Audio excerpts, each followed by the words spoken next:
కవిత గారు మీ ఎమ్మెల్సీ ఇదివరకే చెప్పినారు. కేటీఆర్ గారు హరీష్ రావు గారు పార్టీని బీజేపీతో విలీనం చేస్తామని చేయడానికి సిద్ధంగా ఉన్నామని తనకు జైలుకు వచ్చి చెప్పినారని.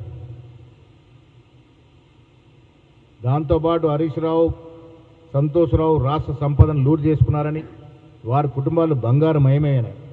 వాటికి జవాబు చెప్పాల్సిన అవసరం లేదా నీకు? రాహుల్ గాంధీ గారి గురించి తర్వాత మాట్లాడుకుందు, కానీ వీటికి కవిత లేవనెత్తిన అంశాలకి జవాబు చెప్పాల్సిన అవసరం నీకుందా లేదా? కవిత చెప్పిన గారి అంశాన్ని పరిగణలోకి తీసుకుంటే మానసికంగా బీఆర్ఎస్ పార్టీ బీజేపీలో విలీనమైంది. భౌతికంగా కావాల్సిన అవసరం ఉంది తప్ప మానసికంగా విలీనం అయిపోయింది. ఇది కవిత స్పష్టత ఇచ్చేసింది. సో మీరు మానసికంగా విలీనమైనారు కాబట్టి రాహుల్ గాంధీ గారు విమర్శించాలని, తద్వారా మోడీ మెప్పు పొందాలని, తద్వారా సిబిఐ నుంచి విచారణ నుంచి బయటపడాలని ఈ కుతంత్రంలో భాగంగానే నువ్వు రాహుల్ గాంధీ మీద గలమెత్తి మాట్లాడుతూ ఉన్నావు. ఇవాళ ఎమ్మెల్యేల గురించి మాట్లాడుతూ ఉన్నాడు. ఎమ్మెల్యేల తీరు గురించి రాహుల్ గాంధీ గారు స్పందించాలట. రాహుల్ గాంధీ గారు ఎందుకు స్పందిస్తారా? ఎమ్మెల్యేలు ఏ పార్టీలో చెప్పాల్సిన బాధ్యత ఎవరిది? నీది నాది కాదు కదా. ఎమ్మెల్యేలు చెప్పుకుంటారు. ఇది స్పీకర్కి ఎమ్మెల్యేలకు మధ్య జరుగుతున్నటువంటి వ్యవహారం. ఇది స్పీకర్ జడ్జిగా ఎమ్మెల్యేలు వాదులుగా నడుస్తున్నట్టు వ్యవహారము. దాంట్లో కేటీఆర్ ప్రమేయమో, రేవంత్ రెడ్డి గారి ప్రమేయమో, మహేష్ గౌడ్ ప్రమేయం ఎందుకుంటుంది? ఎమ్మెల్యేలు స్పష్టత ఇస్తారు ఏ పార్టీలో ఉన్నానది. ఇలా వాటి గురించి మీరు గతంలో మీ చరిత్ర తీసుకుంటే, ఘనమైన చరిత్ర, ఎమ్మెల్యే కొనుగోలు చరిత్ర తీస్తే నీకు అర్హతే లేదు మాట్లాడేది. కాలిపోని మాటలు మాట్లాడి మోడీ ఎన్డీఏకి సపోర్ట్ ఇచ్చి ఇండైరెక్ట్గా నువ్వు ఎన్డీఏకి సపోర్ట్ ఇచ్చినావు. మొన్న ఒక తెలంగాణవాది ఎన్నికలు నిలబడితే నువ్వు ఓటేయలేదంటే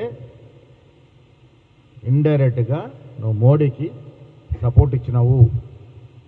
దాంట్లో ఏం అనుమానం లేదు. ఇవాళ ఓట్ చోరీ అంశం ఈ దేశం మీద యావత్ ప్రపంచ దృష్టిని ఆకర్షిస్తూ ఉంది. ఎన్నో దేశ విదేశాల అధ్యక్షులు ఆరాధిస్తూ ఉన్నారు. అసలు ఓట్ చోరీ ఏంటి, ఈ దేశంలో జరుగుతున్న తతంగం ఏంటి అని. మూడవసారి అధికారం రావడానికి మోడీ అమిత్ షా ఈ కుతంత్రాన్ని లేపి ఓట్ చోరీకి పాల్పడి మూడవసారి అధికారంలోకి వచ్చినారు. అది రుజువులతో సహా రాహుల్ గాంధీ గారు నిరూపిస్తూ ఉన్నారు. దాన్ని జీర్ణించుకోలేండి మోడీ. ఇలాంటి కేటీఆర్ లాంటి వాళ్ళని పెట్టుకొని రాహుల్ గాంధీని విమర్శించేటువంటి పరిస్థితులకి దిగజారుతూ ఉన్నారు. నేను మీ ద్వారా తెలంగాణ రాష్ట్ర ప్రజలకి స్పష్టత ఇవ్వదలుచుకున్న, బీజేపీ బీఆర్ఎస్ పార్టీ వేరు కాదు. ఎప్పటి నుంచో లోపాయికార ఒప్పందంలో ఉన్నారు. మానసికంగా పార్టీలు విలీనమైనవి. కవిత మాటలతో స్పష్టమైంది. దాని కారణంగానే ఇవాళ కిషన్ రెడ్డి గారు మీరు సిబిఐ కప్పచెప్పండి, 48 గంటల్లో తేల్చేస్తామన్నారు.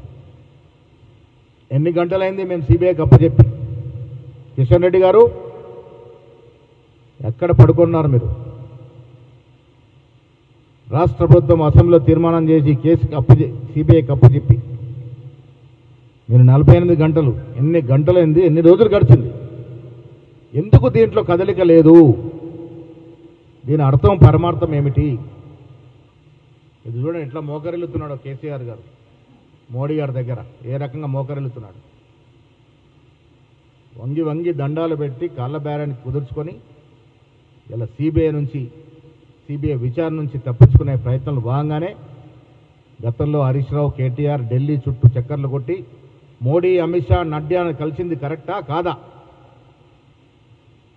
ఇవాళ కూడా కలిసే ప్రయత్నం చేస్తున్నారా లేదా?